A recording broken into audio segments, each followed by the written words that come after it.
Hey guys, welcome back to my channel. It's me, Raven, also known as Hello Raven here on social media. I am a brand and web designer as well as an illustrator for those who don't know. The primary focus of my channel is to help you all pretty much design a life that you love while I'm also still on the journey as well. So today's video, as you can see in the title, is things you should do before you hire a web designer. You're tired of DIYing that brand, you want to work with someone, and you don't really understand how the client-designer relationship works. This is something that I feel like is crucial for both designers and clients, because a lot of the time there's a misconception in terms of the way that we communicate, the way that we operate, and I feel like this would definitely alleviate some of those stresses that you as a client or a potential client may feel with your designer, and vice versa from the designer's perspective. I have my notes here on my phone because I don't know, I might have to look at them again. You know, I can't just rip it off top, guys. So I'll be just kind of going through some tips for, like I said, clients, designers as well, just so that you can have a better understanding of how that relationship works. Please be sure, if you like this video, to give me a thumbs up if you want to see more content like this, and let me know in the comments below if you had any misconceptions about working with a designer or what it takes to actually have that client-based relationship, and I would love to help you all out. So yeah, so without further ado, let's get into it. So the first thing that you want to do before you hire a web designer is research. Research, research, research. The reason I say this is because as a designer, oftentimes we're doing our own research on specific niches of clients that we want to work with, but at the same time, when you as a client are looking for a designer, it's smart for you to average out the price of designers in your area. I know sometimes, you know, versus an hourly rates, or if they have a set price like I do custom quotes for clients as well. But you have to make sure that the person that you're working with is within your scope of research. You want to find out what that rate looks like in that area. You want to find out the type of work they do. Is your style similar to what they're looking for? There's a lot of designers out here, but a lot of the time you can kind of tell whose style will fit with you the most. So for me, for instance, a lot of my design work is bold, it's bright colors, it's also kind of got some fall feels to it and tones. So a lot of the clients that I seem to attract are always, more often than not, usually bloggers or more boho type theme brands. I don't really work with a lot of corporate brands so much anymore, because I'm getting more into illustration and more into kind of my style. I still do some corporate work, but most of the work that I do now is specifically catered towards like bloggers, small business owners, entrepreneurs that are in that kind of creative space. Those are the primary people that I work with these days. But you definitely want to make sure that you research so you can figure out who kind of goes along with what your style is and what you want to present. Number 2, know your budget. I'll say it again. Know your budget. This is not to knock anyone, but I want to say that preparation is key. When you are building a website, a lot of people think that it's just something cheap. They can do it themselves, which you absolutely can build a website yourself, but also have to understand and respect that design work is a business. Designers, sometimes this is their only income, and you have to respect that just as you're trying to start your business, build your brand, that they are also working a business. And so prices are not going to be cheap. You know, sometimes I've seen most websites starting from $1,500 USD going up to $10,000 USD, or, you know, United States dollars currency. And really the price can fluctuate based on a client's needs. You have to understand the number of pages you want, what specific functionality you want. And for me, I do both design and development. Mostly these days for Squarespace. I don't do so much WordPress design anymore, just because I find that it's a lot easier for clients to better understand Squarespace. But I'll take on WordPress projects very minimally. But these days, I mostly build or design on Squarespace for clients. But I also do development work, so I do a little bit of WordPress as well, which is from the ground up. So if you're interested in either of those, I do have some links down below so that you can save money on either hosting a web design through Bluehost. This is not sponsored. Or you can work with Squarespace, which I am also a Circle member, and you get, I believe, 20% off for using it, but it'd have to be through me. So if you're interested in either of those, just look at the description below. Squarespace, if you hear this, I would love if you could sponsor a video for me in the future, or we could collab, you know, since I already work with you guys. So the third thing is to define what matters most to you. In order for you to, I always tell people, before you even want to build your website, do you know what you need a website for?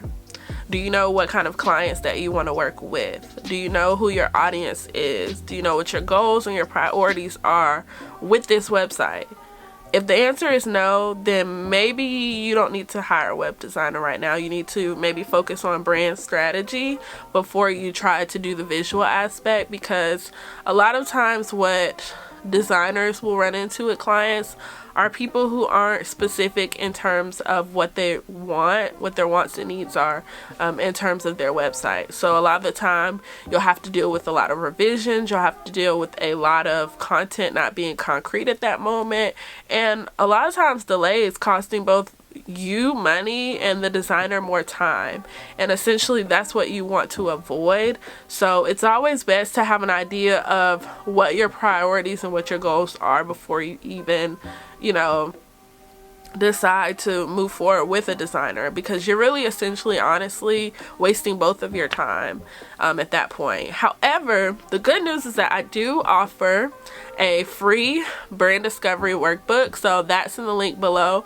All you have to do is sign up for my email list and you will receive a booklet that kind of shows you, walks you through kind of, you know, the steps of what it takes for your business. Now, it's not a, you know, end all be all for your business, but it just helps you get an idea of what kind of content that you need, or what kind of helps you brainstorm or brandstorm kind of what you want your voice to be, and what kind of audience you want. So you can definitely download that free guide, but I definitely say that is a big thing to make sure that you have before you even hire a designer. So my last tip before you hire a web designer is kind of similar to what I mentioned before about defining and knowing what it is that you want to say, but it's have your content ready. Have your content ready. You know, a lot of people have the misconception that web designers are also copywriters, social media managers, or any other role other than web designer. And while we do, some of us tend to offer those other services, that's completely separate. It's completely separate from being a web designer. A web designer does just that, designs your websites. A brand designer does just that, designs your brand. Copywriting for you, all that other stuff, usually incurs another fee because it's a whole separate service that I'm essentially providing to you. A lot of the times people don't understand that, or clients don't understand that it is your responsibility to ensure that your content is ready so that we as web designers can make sure that the site is fully functional for you. You know, a lot of the times I understand that it can be really overwhelming to have a website. I understand that, you know, you might also have a lot of things on your plate and we want to alleviate that. However, you know, it's not the designer's job to write out your business for you. you should come with your business plan. You don't have to show it to us, but you should come with content ready and prepared to go, because you know what you need for your business. We are just helping you to visualize that. And so it's helpful for both parties when you have that information already on hand. Another thing with that is that sometimes it can be hard to provide client feedback on content that's not their own. So a lot of the time what I used to do is I would build websites for people that didn't have any content together, and I would just put placeholder text because they didn't know what they wanted to say. We needed to get the project done. I no longer do that anymore, unless it's like very, subtle throughout, but I no longer do that anymore because it can really cause confusion when the client, or if you decide, oh, I would like to update my about page to have 2 columns for a story, to tell a story about me. When we built the website and we put in the placeholder text, which that's something really small fix, but still, it's just imagine doing that on every single page in different sections. It becomes very, very hectic. The best way to avoid it is just to have your content ready. It will not only help the designer assist with optimizing your photos and your text, your content, all of that, your call to actions. It will really just help. It will make sure that you are prepared as well as your designer is prepared as well. I know that a lot of the times people feel like as a designer you should cater to me, which is true in a sense, but you also have to respect the other person's time and realize that they are just that, your designer. They're not your copywriter, they're not your social media manager. It's your job, as this is your business, your brand, to know what you want, what your expectations are before bringing it to someone else. And they would even tell you that in a business meeting if you were wanting to collaborate or have a contract with someone else. What is it that you are bringing to me that you want me to, how can it be a beneficial relationship for both of us? And so I feel like a lot of the times people kind of miss that piece of it and just expect for designers to just know what they want without even communicating it. So hopefully this video helped you all out, if you're looking at working with someone potentially, or even designers, if you are working on your own processes and automating it with potential clients or audience members.